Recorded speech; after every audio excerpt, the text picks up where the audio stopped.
The worst part about losing everything was not the empty bank account, or the eviction notice, or even the calls from creditors. It was the look on her mother's face when Jenna Daniels had to admit she had failed. Again. Jenna sat in the sterile waiting room of Metropolitan Hospital, clutching a paper cup of terrible coffee, her eyes burning from lack of sleep. Her mother had collapsed 2 days ago. The doctors said it was stress-induced, exacerbated by her diabetes, and the fact that she had been skipping medication to save money. Money Jenna should have been able to provide. Money she had promised she would make when she launched her catering business 3 years ago. That business was now defunct. The equipment had been repossessed. Her apartment was next. She was 31 years old, sleeping on her best friend's couch, and her mother was in a hospital bed because Jenna had convinced her to quit her exhausting retail job to help with the catering company. It was supposed to be their dream together. Instead, it became their mutual nightmare. Family of Margaret Daniels. Jenna jumped to her feet, spilling lukewarm coffee on her already stained jeans. A nurse with kind eyes smiled at her. "She's awake and asking for you." Relief flooded through her so intensely that Jenna's knees weakened. She followed the nurse down the hallway, past rooms filled with beeping machines and hushed conversations, until they reached her mother's room. Margaret looked small in the hospital bed, her dark hair streaked with more gray than Jenna remembered, her face pale against the white pillows. But her eyes were open, and when she saw Jenna, she smiled. "Baby girl," Margaret said, her voice hoarse. "You look worse than I do." Jenna laughed, but it came out as half a sob. She pulled the chair close to the bed and took her mother's hand. "Do not scare me like that again. I am fine, just got a little dizzy." Margaret squeezed her daughter's hand. "The doctor says I need to take it easy, manage my stress better." Stress that I caused, Jenna thought miserably. She opened her mouth to apologize again. She had apologized so many times over the past year, but her mother cut her off. "Do not start. I know what you are thinking. This is not your fault." "Mom, listen to me. Bad years happen. Bad seasons happen. We will get through this. We always do." But Jenna was not sure she believed that anymore. She had maxed out her credit cards, keeping the business afloat. She had borrowed money from friends she could not pay back. She had made promises she could not keep. And for what? To end up right back where she started. Except now she was drowning in debt, and her mother was in a hospital bed. After leaving the hospital that evening, Jenna walked the 12 blocks back to her friend's apartment because she could not afford the subway fare. November in New York was brutal, the wind cutting through her thin jacket like knives. She passed restaurants with warm, golden lights spilling onto the sidewalk, couples laughing over dinner, people living lives that seemed impossibly far from her own reality. She climbed the 4 flights of stairs to Rachel's apartment, unlocked the door with the key hidden under the mat, and found a note on the counter. "Out with Mark. Leftover pizza in fridge. Hang in there. Love you." Jenna ate cold pizza standing at the counter, then lay down on the couch that had been her bed for 6 weeks.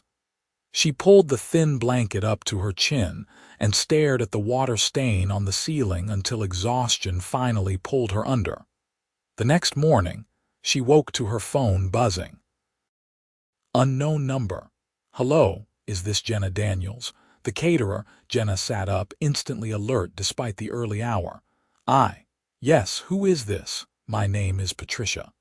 I am calling from Ashford Industries. We are hosting a corporate event in 3 weeks and our caterer just canceled.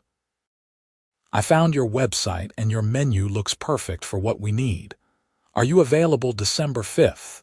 Jenna's heart was pounding. Ashford Industries. She knew that name. Everyone in New York knew that name. It was one of the largest commercial real estate development companies on the East Coast. This was exactly the kind of client she had dreamed of landing when she started her business. This was also impossible. She did not have equipment. She did not have a kitchen. She did not even have money for ingredients. "Hello, are you there?" "Yes, sorry. Can I ask what kind of event this is?" "It is a dinner for approximately 50 people. Networking event for our investors and partners. Mr. Ashford wants sophisticated but approachable. Your winter menu with the herb-crusted lamb and the butternut squash risotto, that is exactly the style he is looking for." Mr. Ashford. Thomas Ashford. Jenna had seen him in the business section of the newspaper, always in expensive suits, always looking serious and untouchable. Billionaire. 35 years old, built his company from the ground up. Everything Jenna had wanted to do, except he had actually succeeded. She should say no. She should be honest and explain that her business no longer existed. But the number Patricia quoted for the job would cover 3 months of her mother's medication and get Jenna out of credit card debt. It would be a lifeline. "I can do it," Jenna heard herself say. "Wonderful. Can you come to our office tomorrow morning to discuss details?" "Say 10 o'clock, Jenna agreed and hung up, her hands shaking. Then reality crashed back in. What had she just done? She could not cater an event for 50 people. She did not have anything she needed. But maybe she could figure it out. She had 3 weeks. She could rent equipment. She could use Rachel's kitchen for prep. She could borrow money from the bank, put it on yet another credit card. This could be the job that turned everything around. Or it could be the final disaster that buried her completely. The next morning, Jenna dressed in the one professional outfit she had not sold, a black blazer and gray pants that were a little too loose now, evidence of how little she had been eating. She borrowed subway fare from Rachel and rode downtown to the towering glass building that housed Ashford Industries. The lobby was all marble and chrome, with a massive chandelier hanging from the ceiling like captured starlight. Jenna felt completely out of place as she signed in at the security desk and took the elevator to the 30th floor. Patricia turned out to be a woman in her 50s with a warm smile and efficient manner. She led Jenna to a conference room with floor-to-ceiling windows overlooking the city. They discussed the menu, the timeline, the dietary restrictions. Patricia loved all of Jenna's suggestions and seemed completely confident in her ability to deliver an exceptional event. Jenna tried to match her confidence, but inside she was screaming. They were finalizing details when the door opened and a man walked in. Jenna looked up and forgot how to breathe. Thomas Ashford in person was different from his newspaper photos. Taller, more present. He wore a dark blue suit that probably cost more than Jenna's entire wardrobe had ever been worth, and his dark hair was slightly disheveled like he had been running his hands through it. But it was his eyes that caught her, gray and sharp, and tired in a way that seemed bone deep. "Patricia, I need you to look at the Brennan contracts," he said, then noticed Jenna.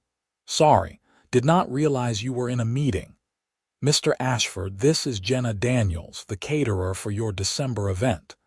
He looked at Jenna properly then, and something shifted in his expression. Recognition, maybe, though they had never met, or perhaps just curiosity. "Nice to meet you," he said, extending his hand. Jenna stood and shook it, trying not to notice how warm his hand was or how her own was probably clammy with nerves. "You too. Your assistant has been wonderful to work with. Patricia is the only reason this company functions." He smiled then, just slightly, and it transformed his entire face. "What are you planning to feed us?" Jenna walked him through the menu, and he listened with genuine interest, asking questions about preparation and ingredients. He knew more about food than she expected, mentioning a restaurant in Paris that did a similar treatment for lamb, and asking if she had ever tried the risotto variation with sage brown butter. "I have not been to Paris," Jenna admitted. then immediately wished she had kept that to herself. Of course, this billionaire had eaten in Paris. He probably flew there for weekend dinners, but Thomas just nodded. The chef there is incredible, but honestly, I think your menu sounds better. More soul to it. More soul.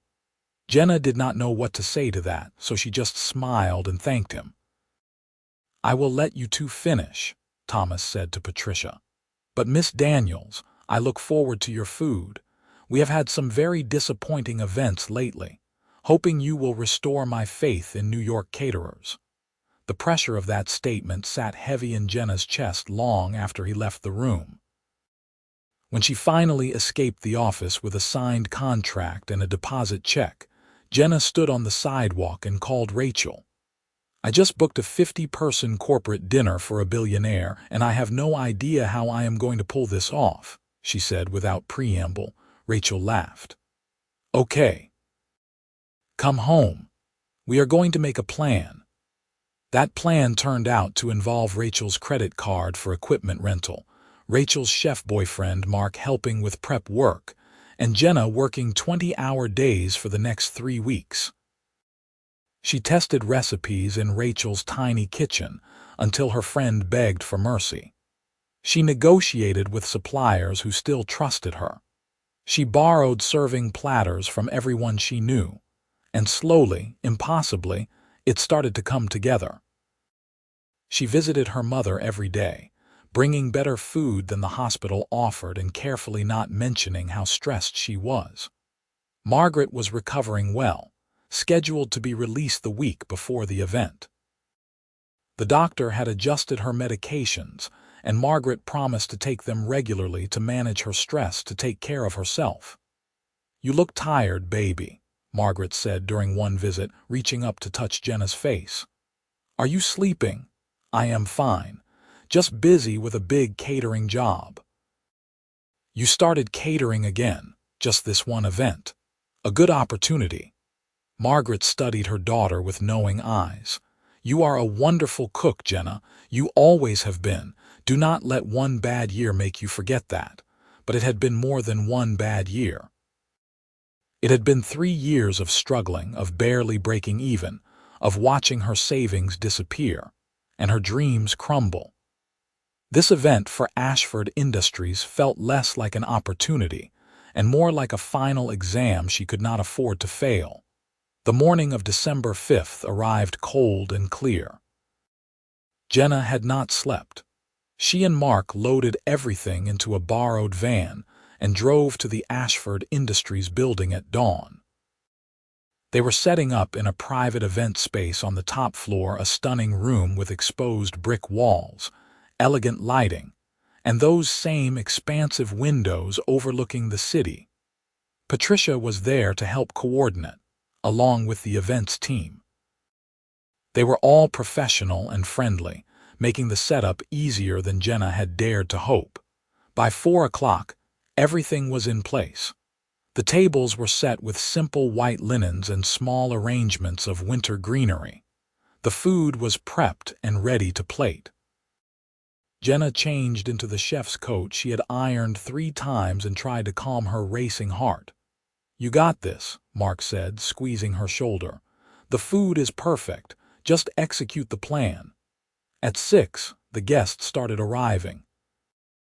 Jenna watched from the kitchen area as men and women in expensive suits filled the room with conversation and laughter. She spotted Thomas immediately. He was taller than most people in the room and had a presence that drew attention even when he was not speaking. Then service began, and Jenna had no time to think about anything except plating and timing and making sure every dish left the kitchen exactly as she had envisioned it. The butternut squash soup with brown butter and crispy sage. The winter salad with roasted pears and candied walnuts.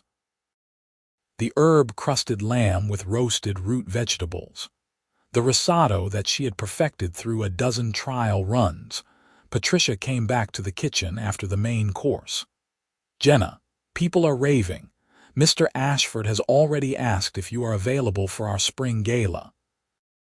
Relief and pride and exhaustion all crashed through Jenna at once. Really, really. This is exceptional. Best food we have had at any company event. Dessert was a spiced apple tart with vanilla bean ice cream, and Jenna plated each one with the care it deserved. When the last dish went out, she leaned against the counter and let herself breathe for the first time in hours. Mark high-fived her. "You did it. You actually pulled this off." She had. Against all odds, she had delivered exactly what she promised, maybe even better than she promised. They were beginning to pack up when Thomas appeared in the kitchen doorway. His tie was loosened and his sleeves were rolled up, making him look more human and less like an untouchable executive. "Miss Daniels, that was incredible." Jenna felt heat rise in her cheeks. "Thank you. I am glad you enjoyed it." Enjoyed is an understatement. I have been to 5-star restaurants that do not cook as well as you just did. He walked further into the kitchen, looking at the organized chaos of cooking equipment and empty containers. "How long have you been catering?" The honest answer was complicated. "I started my business 3 years ago. This is actually my first major event in a while. I have been rebuilding." Something in his expression changed. Understanding, maybe. "Rebuilding is hard." "It is. Can I ask what happened?" "You do not have to answer if I am overstepping." Jenna hesitated. She could give him the professional answer, something vague about market conditions and timing. But there was something in the way he was looking at her genuine curiosity, no judgment that made her want to be honest. "I made a lot of mistakes," she said finally. "Expanded too fast. Took on debt I could not manage. Made promises I could not keep. It all fell apart last year and I have been trying to recover ever since." Thomas was quiet for a moment, still watching her. Then he said, "Can I tell you something?" "Sure." 8 years ago, I almost lost this company. I had over-leveraged on a development project. The market shifted. My investors panicked and pulled their funding. I was 30 days from declaring bankruptcy. Jenna stared at him. "You are serious." "Completely serious." "I sold everything I owned. Worked 100-hour weeks. Lived on instant noodles and slept in my office. It was the worst year of my life." He paused. "But I got through it. And the company came back stronger because I learned what not to do. I learned what matters and what does not." "I have been there too," Jenna said quietly, and realized she was close to tears. "The selling everything part, the not sleeping part, the feeling like you failed everyone who believed in you." "Yeah," Thomas said softly. "That feeling is the worst, worse than the financial stress. Worse than the uncertainty. Just that weight of feeling like you let people down." Jenna nodded, not trusting herself to speak. No one had understood that particular pain. Not Rachel, as supportive as she was. Not her mother, who insisted everything would be fine. They tried to comfort her, but they did not really get it. But this man, this billionaire who should have nothing in common with her, he understood exactly what this year had cost her. "I have been there too," he said again, and she knew he was not just being kind. He really had been there. He really understood. They stood in the kitchen with the city lights glittering through the windows, and something passed between them that felt significant. Connection. Recognition. The acknowledgement that they had both walked through fire and survived. "So," Thomas said after a moment, "Patricia mentioned you might be available for our spring gala. It is in April, about 200 people. But if you are not ready for something that big, I understand. Rebuilding takes time." 200 people. That was enormous. That was terrifying. That was exactly the kind of opportunity she needed. "I would love to," Jenna said. "But I need to be honest with you. Right now, I do not have commercial kitchen space or equipment of my own. Tonight worked because I have good friends and a lot of determination, but scaling up would require real investment that I cannot make yet." Thomas tilted his head, considering. What if the investment was not your problem? What if we paid you a retainer, guaranteed work for all our corporate events for the next year, and provided you with kitchen space in one of our properties? Jenna's heart stopped. What? I have been looking for a solution to our catering problem.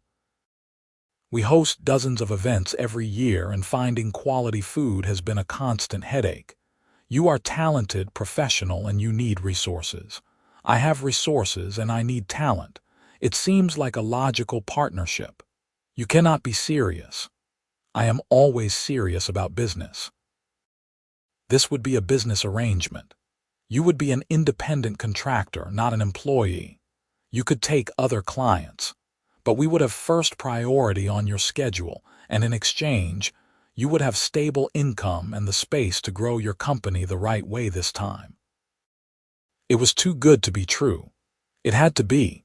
People like Thomas Ashford did not offer lifelines to people like Jenna Daniels who were drowning in debt and sleeping on their friend's couch. Why would you do this? She asked. Because I have been where you are and no one gave me a hand up. I had to claw my way out alone and it nearly broke me. If I can make your rebuilding process a little easier, why would I not? You do not even know me. I know you showed up and delivered exceptional work, despite whatever challenges you are facing. I know you are honest about your limitations instead of overpromising, and I know you understand what it costs to fail and get back up again. That is enough for me. Jenna wanted to cry. She wanted to hug this man she barely knew. She wanted to say yes immediately, but she also needed to be smart about this.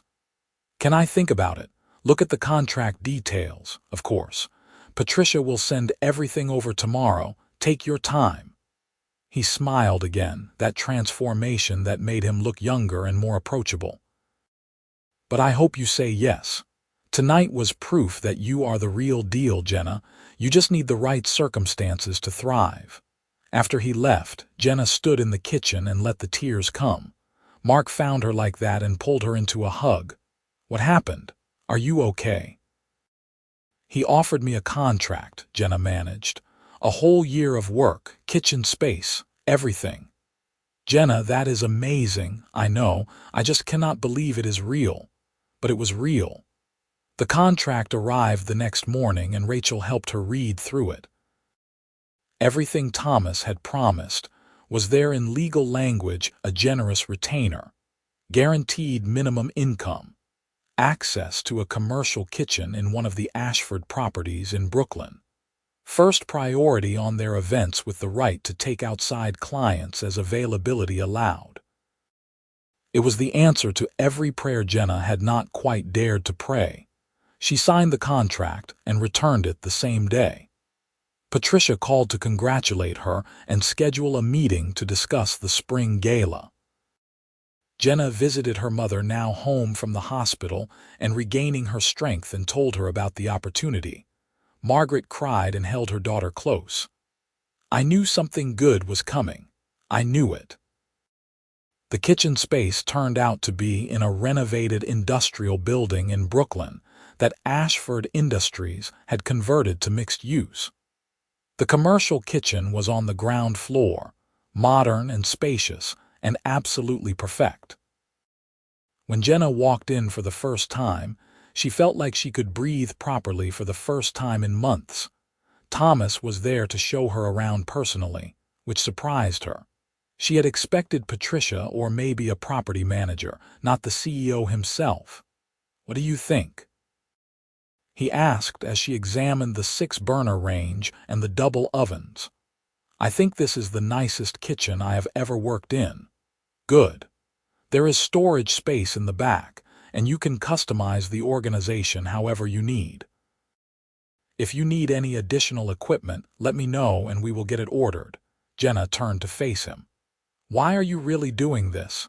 Thomas leaned against one of the stainless steel counters, his expression thoughtful. Honest answer, please.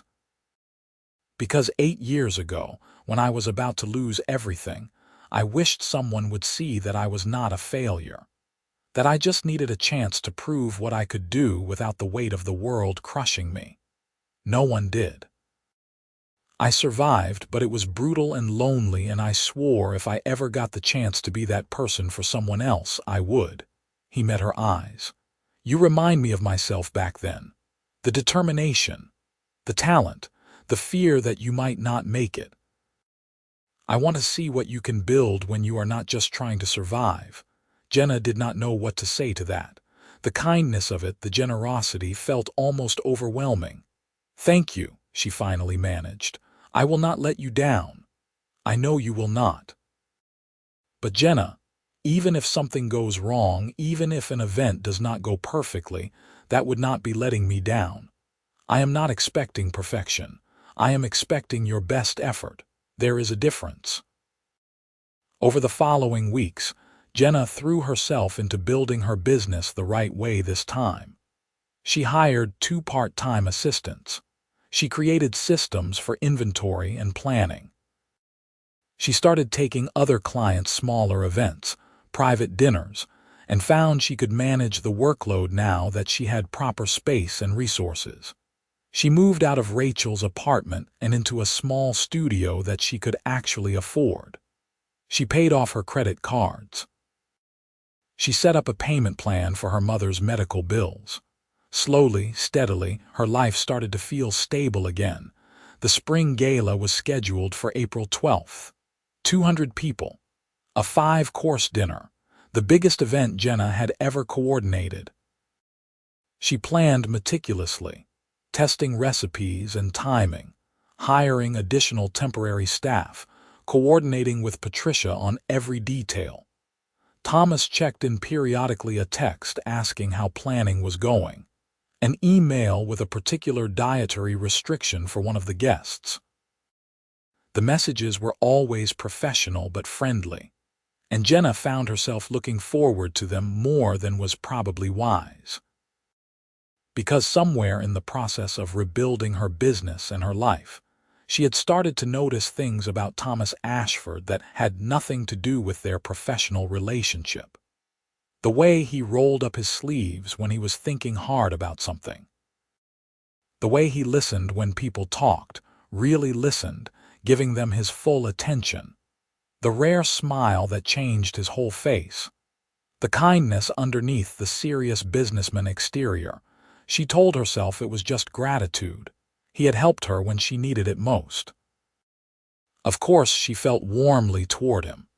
But when she caught herself thinking about him while cooking dinner in her apartment, imagining what he might think of a particular dish, she had to admit it might be more than gratitude. 2 weeks before the gala, Thomas called her directly instead of going through Patricia. "Do you have time for coffee? I want to run something by you." They met at a cafe near the Brooklyn kitchen. Thomas was already there when she arrived, sitting at a corner table with 2 coffees in front of him. He stood when he saw her, an old-fashioned gesture that made her heart do something complicated. "I hope black coffee is okay. I realized after I ordered that I do not actually know how you take your coffee. Black is perfect." She sat down across from him. "What did you want to talk about?" "The gala, partly. I wanted to make sure you have everything you need and you are not stressed about the scale of it." "I am definitely stressed," Jenna admitted. "But it is the good kind of stress. The kind that comes from wanting something to go perfectly, not from panic about whether I can pull it off." "Good. That is a healthy stress," he smiled. "The other thing is less about the gala and more about a question I have been wanting to ask for weeks." "Okay. Would you have dinner with me sometime, socially, not talking about business?" Jenna's breath caught. "Like a date." "Yes, exactly like a date. I know there is a professional relationship here, and if you are not comfortable with that, I completely understand. But I really enjoy talking to you. I like how your mind works. I like your determination and your honesty and the fact that you tell terrible jokes when you are nervous." "I do not tell terrible jokes. You absolutely do. When we first met, you made a pun about sage advice that was genuinely awful." Jenna laughed despite herself. "That was one time. It was endearing. His expression softened. Look, you can say no. It will not affect our business relationship at all. I promise. But I wanted to ask because I have not been able to stop thinking about you since that first event, and I am too old to play games about this kind of thing. She should probably think about this carefully. Consider the implications. Be smart and strategic. But looking at Thomas across the table, at the vulnerability in his eyes as he waited for her answer, she did not want to be strategic. She wanted to be honest. I would love to have dinner with you. The smile that broke across his face was worth everything. Yeah. But I have one condition. Name it. I do not want there to be any weirdness if we try this and it does not work out. This opportunity you gave me, the contract, the kitchen, it changed my life. I cannot risk losing that. You will not lose it, I promise you that. No matter what happens between us personally, your business relationship with Ashford Industries is solid. I will put it in writing if that makes you feel better. It would, actually. Then I will have Patricia draw up an addendum to your contract tomorrow. Anything else? Just that I have not dated anyone in over 2 years because I have been too busy having the worst year of my life, so I might be terrible at this. Thomas reached across the table and took her hand. His palm was warm, his fingers gentle as they laced through hers. I have not dated anyone in 3 years because building a company is all-consuming and most people do not understand that, so we will figure it out together. Deal. Their first date was a week before the gala. Thomas picked her up from her apartment in his own car, not a driver, which surprised her, and took her to a small Italian restaurant in the West Village. Not Paris, he said as they sat down, but the pasta here is incredible. The restaurant was intimate and warm, with exposed brick and candlelight. They ordered wine and appetizers and fell into conversation as easily as breathing. Thomas asked about her childhood, her early love of cooking, what had made her want to start a catering business. Jenna asked about how he got into real estate development, what it was like building a company from nothing, what he did when he was not working. Honestly, not much, Thomas admitted. I am trying to get better at having a life outside of work, but it is a process. I go to the gym. I read. I have dinner with my sister when she is in town. You have a sister? Yeah, Caroline. She is 2 years younger, teaches high school English in Boston. She is constantly on my case about working too much and never dating. She sounds smart. She is. I think you would like her. She would definitely like you. The ease between them was surprising and wonderful. No awkwardness, no struggling for conversation topics. They talked through appetizers and entrees and dessert until Jenna realized they had been sitting in the restaurant for 3 hours. I should probably let you go home, Thomas said, but he did not make any move to leave. Probably, Jenna agreed, but she did not want the evening to end. He drove her home and walked her to her building's entrance. The night was cool, the streets quiet. I had a really good time, Thomas said. Me too. Best first date I have ever been on. Better than the one where the guy made a sage advice pun. Jenna laughed and shoved his shoulder lightly. You are never going to let that go, are you? Never. He caught her hand, holding it gently. Can I see you again? After the gala, when things are less crazy. I would like that. He leaned in slowly, giving her time to pull away if she wanted to. But Jenna did not want to pull away. She rose on her toes and met him halfway, and the kiss was soft and sweet and perfect. When they broke apart, Thomas was smiling. Definitely doing that again, he said. Definitely. The night of the gala arrived with terrifying speed. Jenna and her team had been prepping for 3 days straight, and everything was as ready as it could possibly be. The venue was stunning, a renovated ballroom with crystal chandeliers, and a wall of windows overlooking the East River. The spring menu featured fresh ingredients and bright flavors. asparagus soup with lemon cream, spring greens salad with strawberry vinaigrette, herb roasted chicken with new potatoes and baby carrots, and for dessert, individual lemon tarts with fresh berries. 200 people was significantly more complicated than 50, but Jenna had planned for it. She had a team of 10 working with her, and they executed everything like a well-rehearsed performance. Plates went out on time. The food was beautiful and delicious. Guests sent compliments back to the kitchen. Thomas found her halfway through service, sneaking into the kitchen with the excuse of checking on something. "It is going perfectly," he said. "People cannot stop talking about the food." "Good. That is good." Jenna was in full work mode, her focus absolute. "You are incredible. You know that, right?" She glanced at him, saw the pride and affection in his eyes, and felt something warm bloom in her chest. "Thank you for believing I could do this. Always." When service ended and the guests were enjoying dessert, Jenna finally let herself relax. Her team was cleaning up, and everything had gone better than she had dared to hope. She stepped out onto a small balcony off the kitchen, needing air and a moment of quiet. Thomas found her there a few minutes later. "Hiding, just breathing. It is done. We actually did it. You did it. This was all you, Jenna." She turned to face him. He had loosened his tie again, and his hair was slightly messy. He looked tired but happy, and Jenna realized with sudden clarity that she was falling in love with him. Maybe had been falling since that first conversation in the kitchen when he told her about his own worst year. When he saw her not as a charity case, but as someone who understood what it meant to fight for something and nearly lose. "Thomas," she said quietly. "Yeah, thank you. For all of it. The contract, the kitchen, the chance.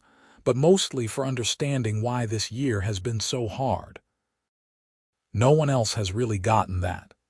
He stepped closer, reaching up to tuck a strand of hair behind her ear. "I have been there too. I meant it when I said that. And watching you rebuild, seeing you succeed, it has been amazing. You should be really proud of yourself. I could not have done it without you. You would have found a way. You are tougher than you give yourself credit for." Jenna rose on her toes and kissed him, there on the balcony with the city lights spread out below them. Thomas wrapped his arms around her waist and pulled her closer, and the kiss deepened into something that felt like a promise. When they broke apart, they were both breathing hard. "Come home with me tonight," Thomas said. "Not for anything you are not ready for. Just because I do not want tonight to end yet." "Okay." They left after Jenna finished overseeing cleanup and paying her team. Thomas drove them to his apartment, a penthouse in Manhattan that was somehow both luxurious and comfortable, with lived-in furniture and books on every surface. "It is not as intimidating as I expected," Jenna said, looking around. "What did you expect?" "I do not know. More billionaire-ish, chrome and glass and uncomfortable modern furniture." Thomas laughed.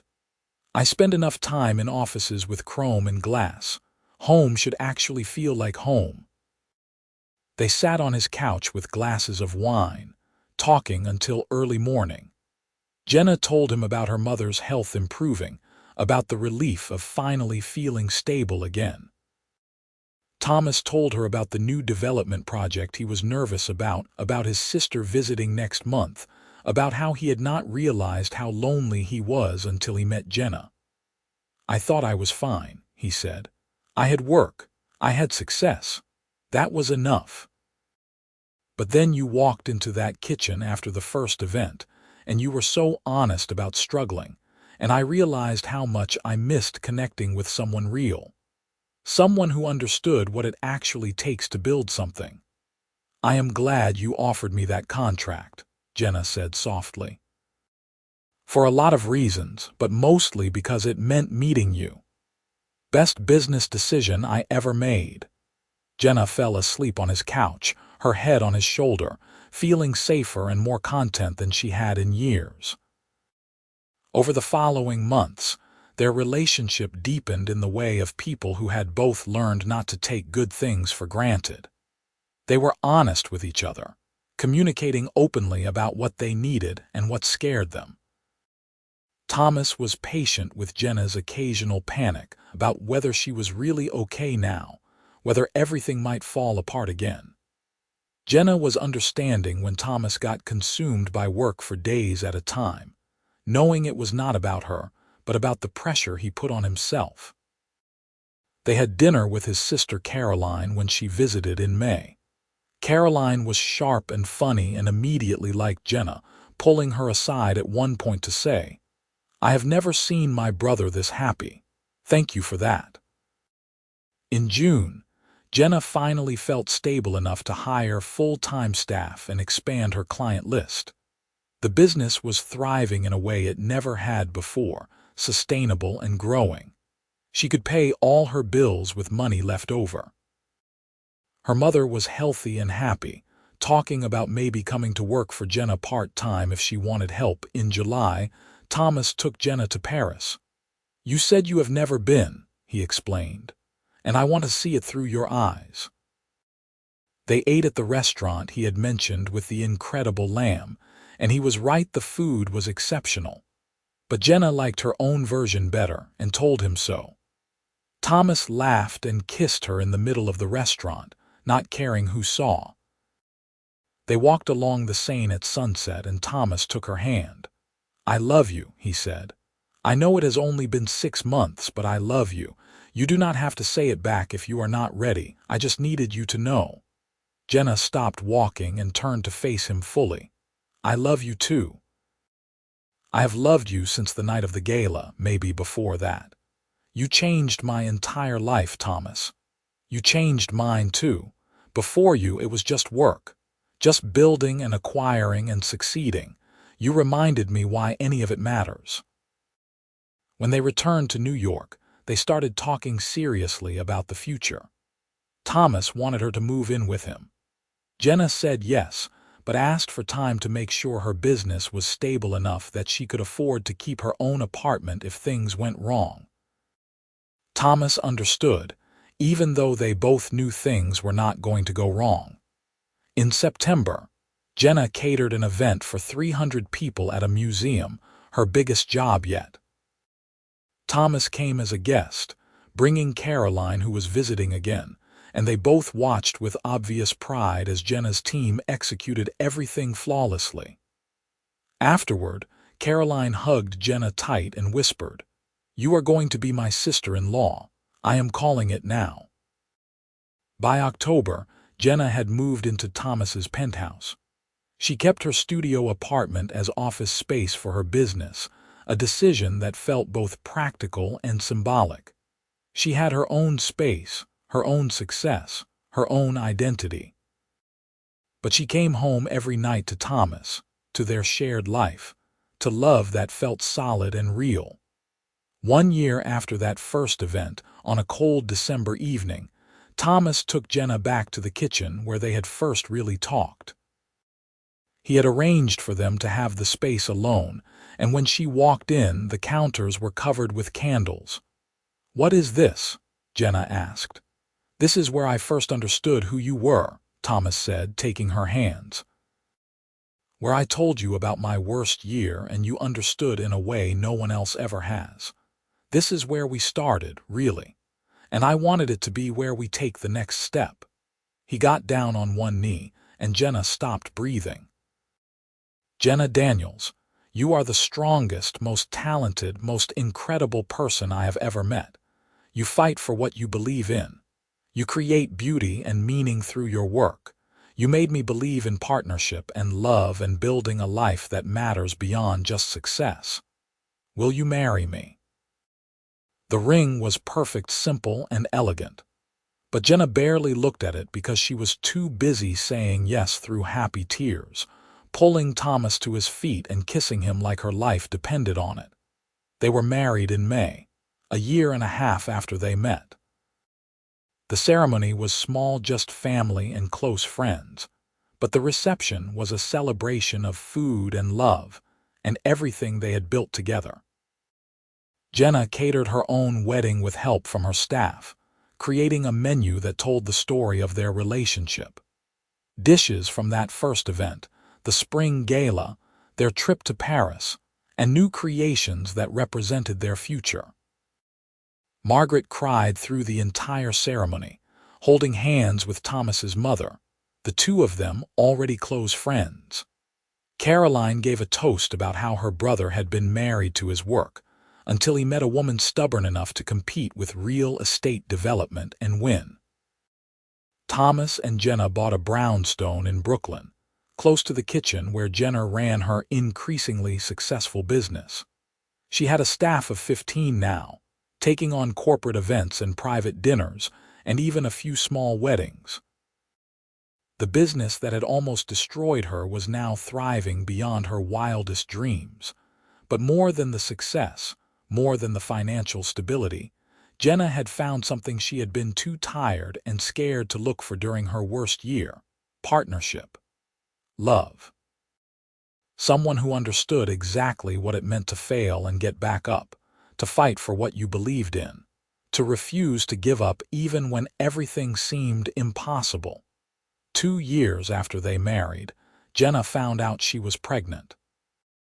Thomas cried when she told him, holding her close and talking about the future they would build for their child, the values they would teach, the love they would share.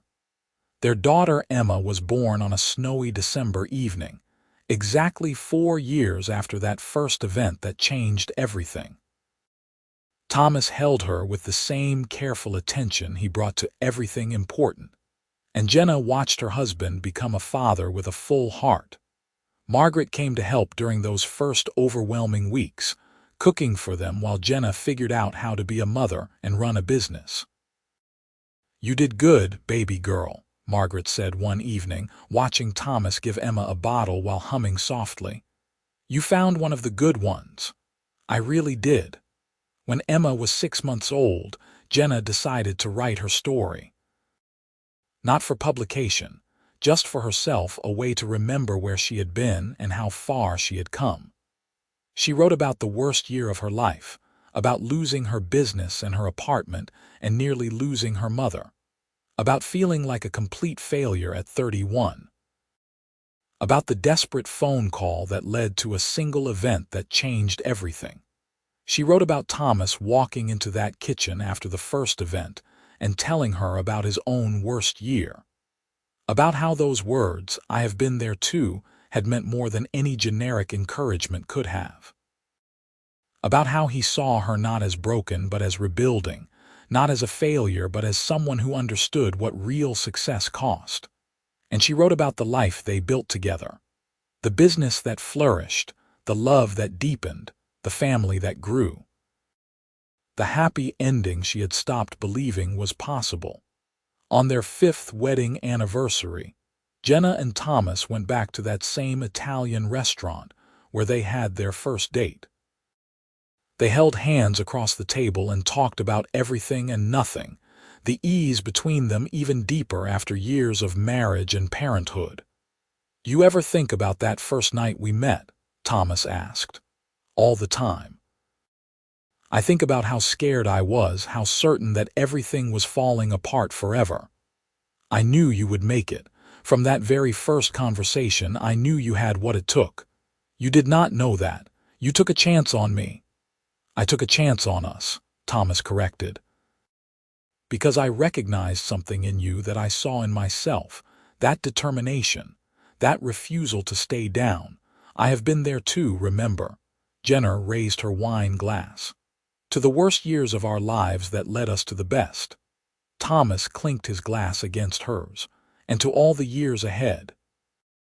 Emma grew into a curious, energetic toddler with her father's gray eyes and her mother's love of food.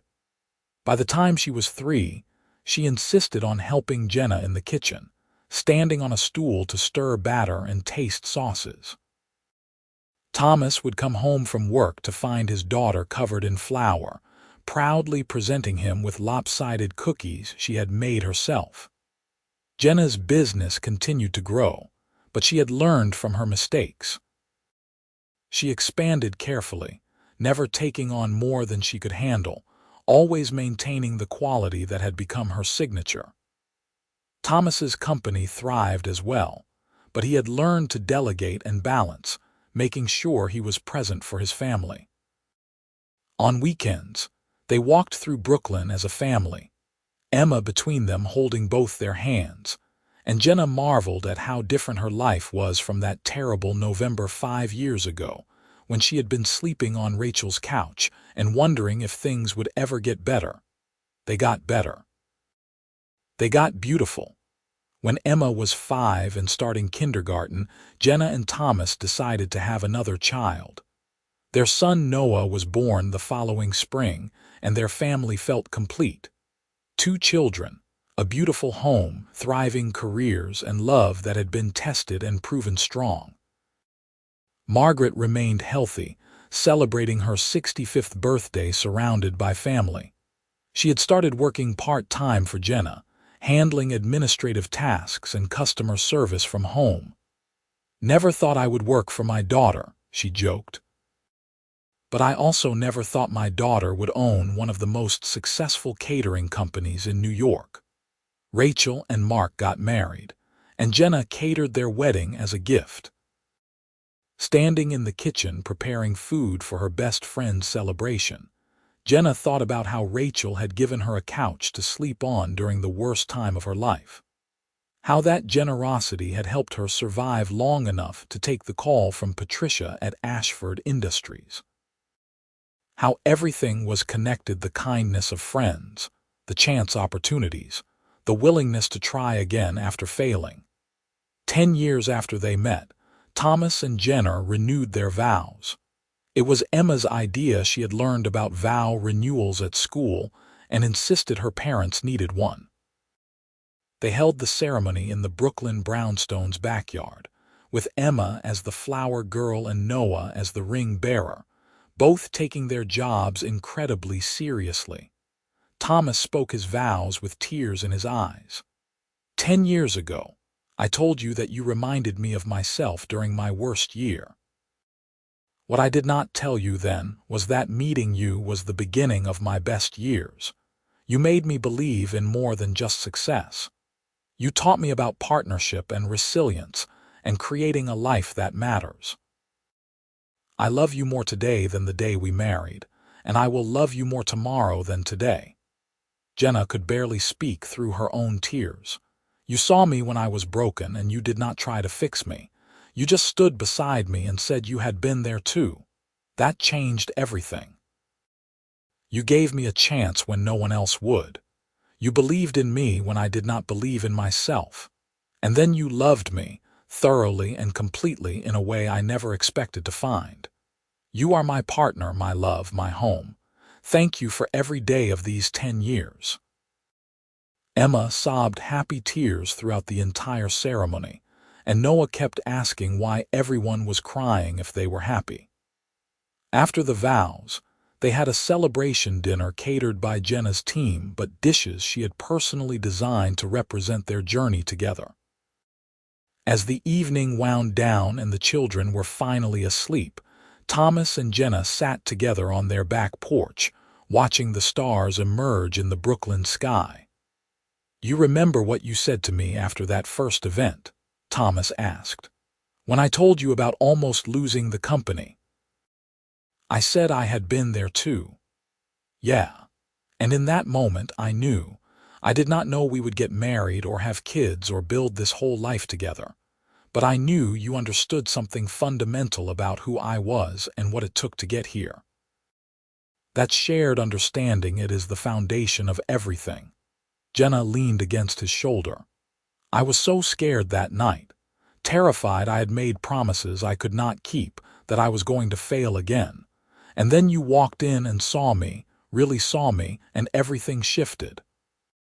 I am glad I walked into that kitchen. I am glad you took a chance on a caterer with no equipment and a lot of debt. Best investment I ever made." They sat in comfortable silence, the kind that came from years of partnership and understanding. Inside the house, their children slept peacefully. In the city beyond, The business they had both worked so hard to build continued to thrive. And between them, the love that had started in a kitchen over a shared understanding of failure and resilience had grown into something unshakable. Jenna thought about the woman she had been 10 years ago, exhausted, defeated, sleeping on a couch and wondering if she would ever succeed at anything. She thought about that worst year and how impossible it had seemed that anything good could come from such comprehensive failure. But everything good had come from it. The lessons learned, the humility earned, the strength discovered. The chance meeting with a man who understood exactly what that year had cost because he had paid the same price. The love that grew from mutual respect and shared experience rather than just attraction or convenience. "I would not change anything," Jenna said suddenly, "even the worst parts, because all of it led here." Thomas kissed the top of her head. "Neither would I. Though I would not mind if we could skip any more worst years. Deal. Just best years from here on out." "Just best years," Jenna agreed. And for the two of them who had both walked through fire and come out stronger, who had found each other at exactly the right moment, who had built a life based on understanding and partnership and love that was exactly what they got. Year after year of shared joy and success, and the quiet happiness that came from knowing they never had to face hard things alone again, because they had both been there. They both understood. And together, they had created something better than either had dreamed possible during their darkest moments. The kitchen lights in their Brooklyn brownstone glowed warm as Thomas and Jenna finally went inside, ready for whatever the future would bring, knowing they would face it together.